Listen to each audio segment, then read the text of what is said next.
Hi, my name is Ian. Welcome back to my channel. And the reason why we're here is I was having a look through the past videos of my channel and realised that we hadn't done a knotting thing. Lots of music and games and stuff, but we hadn't done a knotting video for a while. So, and in those knotting videos that are up on the channel, we're missing some sort of fundamental knots.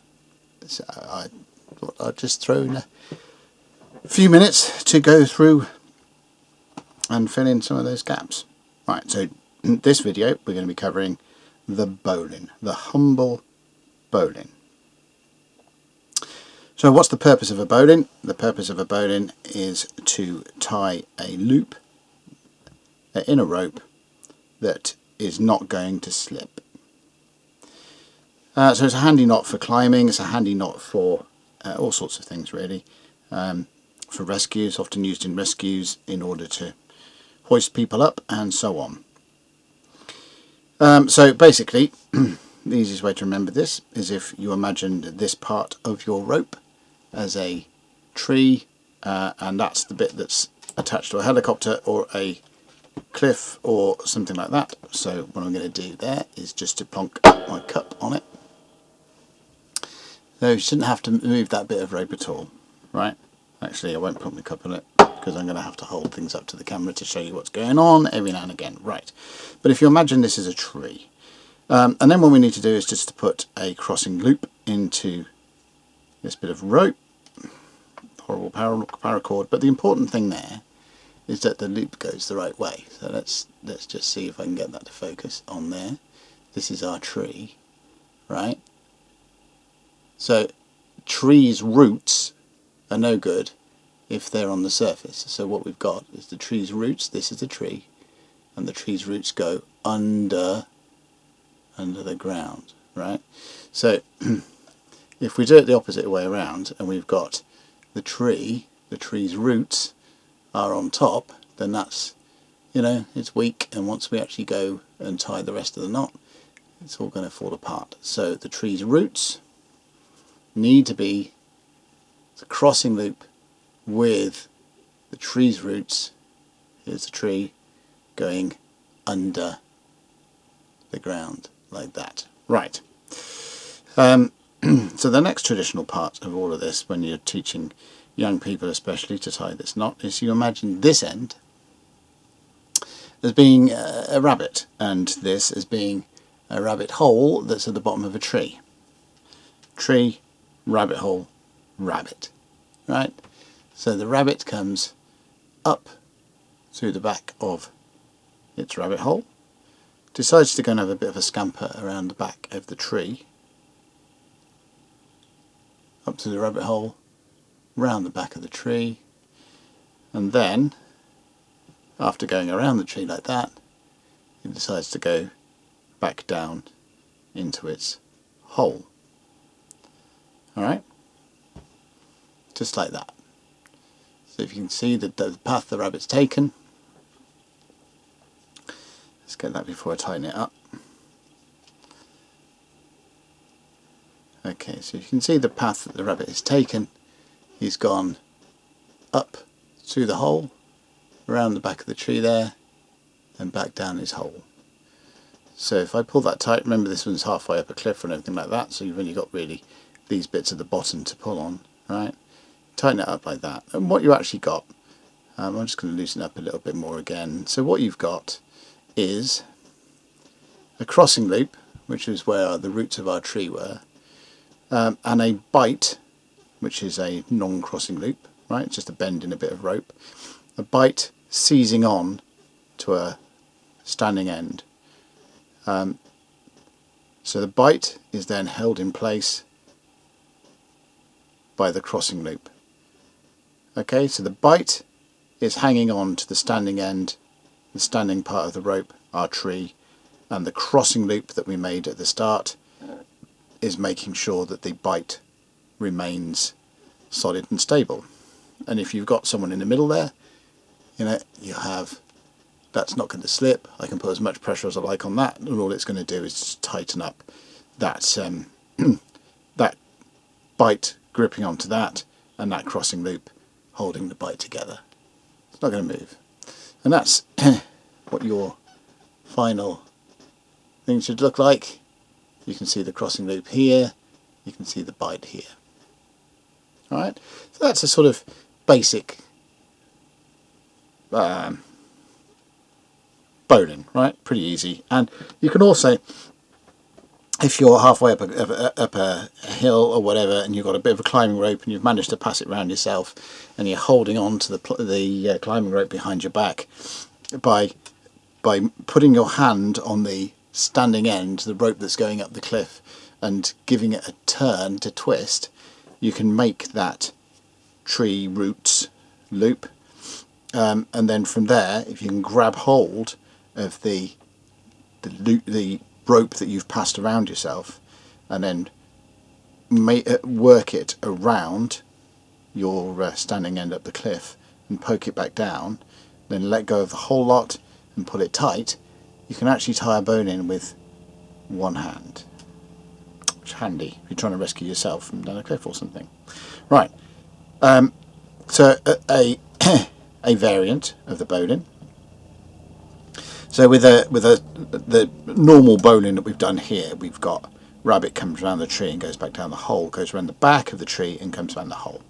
So if I take my rabbit out, start similar place again, so we've got the crossing loop with our roots, if you remember, and here's our bunny. So what I'm going to do with the bunny this time is he's going to go up the hole exactly the same as he did before, but this time he's going to go round the other way. So across the front of the tree, and then round the back, round the back here,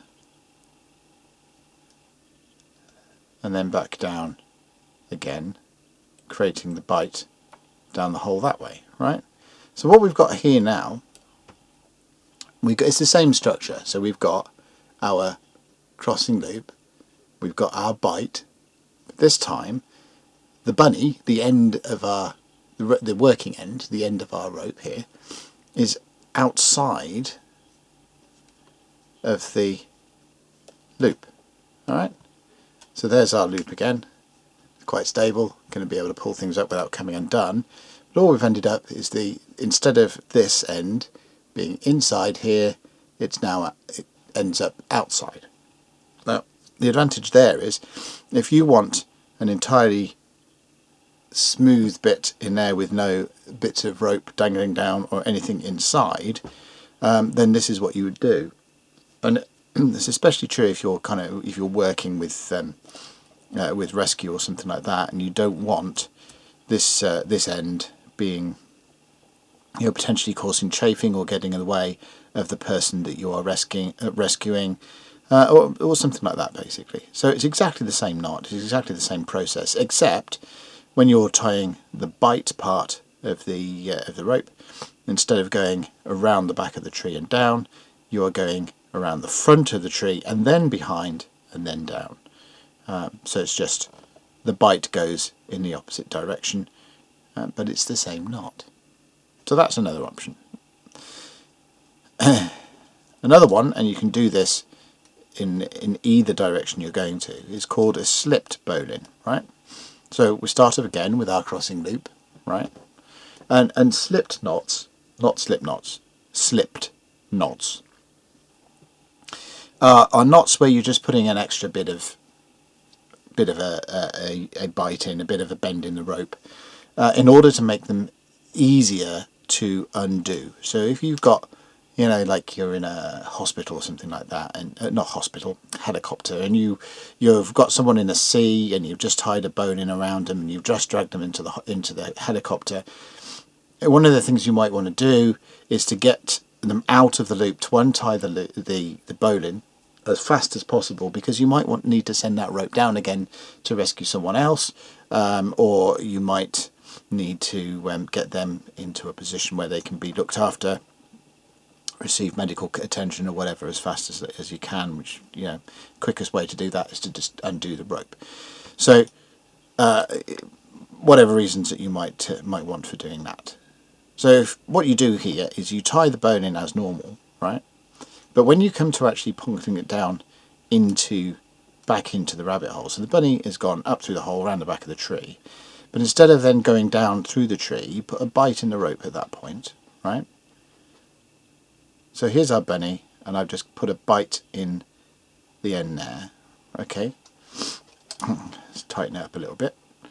So now I'm going to put it all tight so that we can see what's going on. And I'll show you what's going on with the rope. Okay, so if you look what we've got now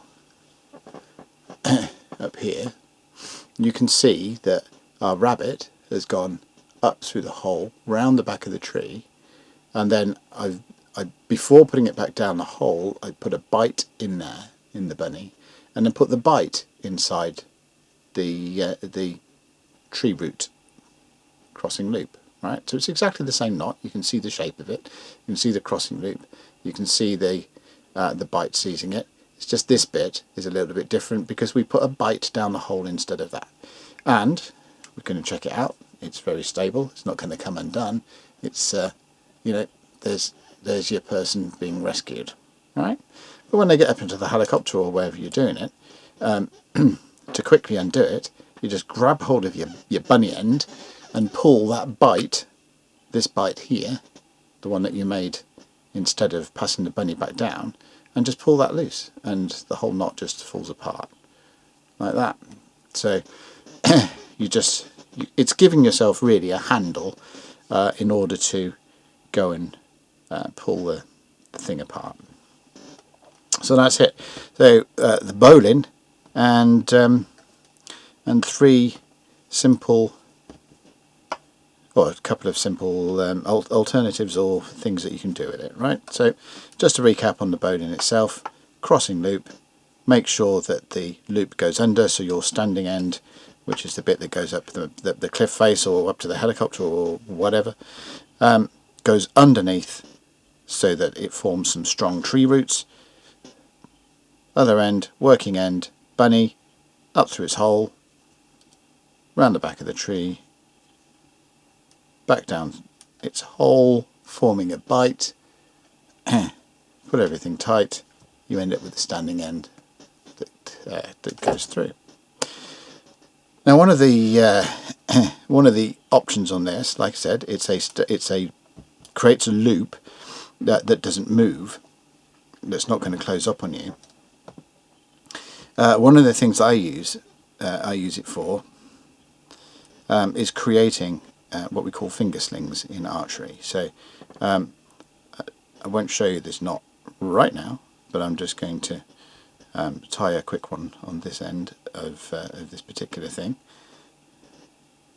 just so that we can get a bit of an idea of what I'm doing this end. This is a completely different knot that you may or may not be familiar with, but however, this is a knot, a slip knot, not a slipped knot. This is a slip knot. So slip knots is where you're putting a mechanism in order to make it easier to untie. A slip knot is a loop that will, you know, the knot will slip. So that's one end of this, right? And what that can do is just to fit around your finger, and then on the other end you tie just a little bit of a bowline to give you a standing loop. Now this is going to have a hell of an end to it. You need to sort of trim these things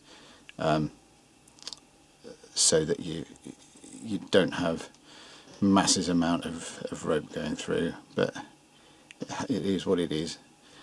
Oh god, people hate that phrase, but anyway, it just so that you end up with a loop that's on the end. You tie in the bowline so that what you're ending up with is a loop that's on the end of the thing that is thumb sized, right? That's a little bit too big, but the idea is this, right? You've got that bit goes over your thumb. That's where your bowline is. That's a slip knot, so you've got an adjustment there to put it over your finger to go through, right? You're holding your bow. That needs to be a bit tighter around your thumb, but never mind. You're holding your bow as in, you know, shooty bow, arrows and all that kind of thing. Your bow fits in here in your hand.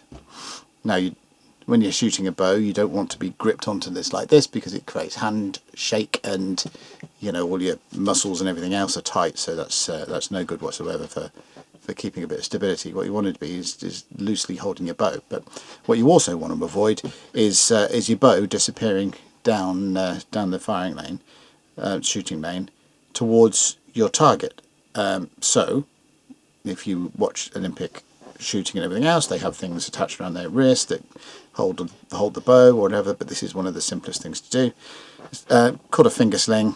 You can buy them if you like, but just any old tatty bit of paracord, you can make one like this with a bowline and a Slipknot. Hold the bow there, shoot the bow. You're not gripping onto it, you're just holding it like that, and then when the bow launches, it just goes and hits that and doesn't fly out of your hand. So yeah, useful bit of thing if you're out shooting and you're short on a finger sling and you just want to knock one up. So Slipknot and a bowline to create a standing end, Slipknot to create your adjustable part of it, and then you can just, there we go, da da da da da da da da, and off you go without losing your bow. So yeah, yet another use for a bowline, and yeah, the bowline.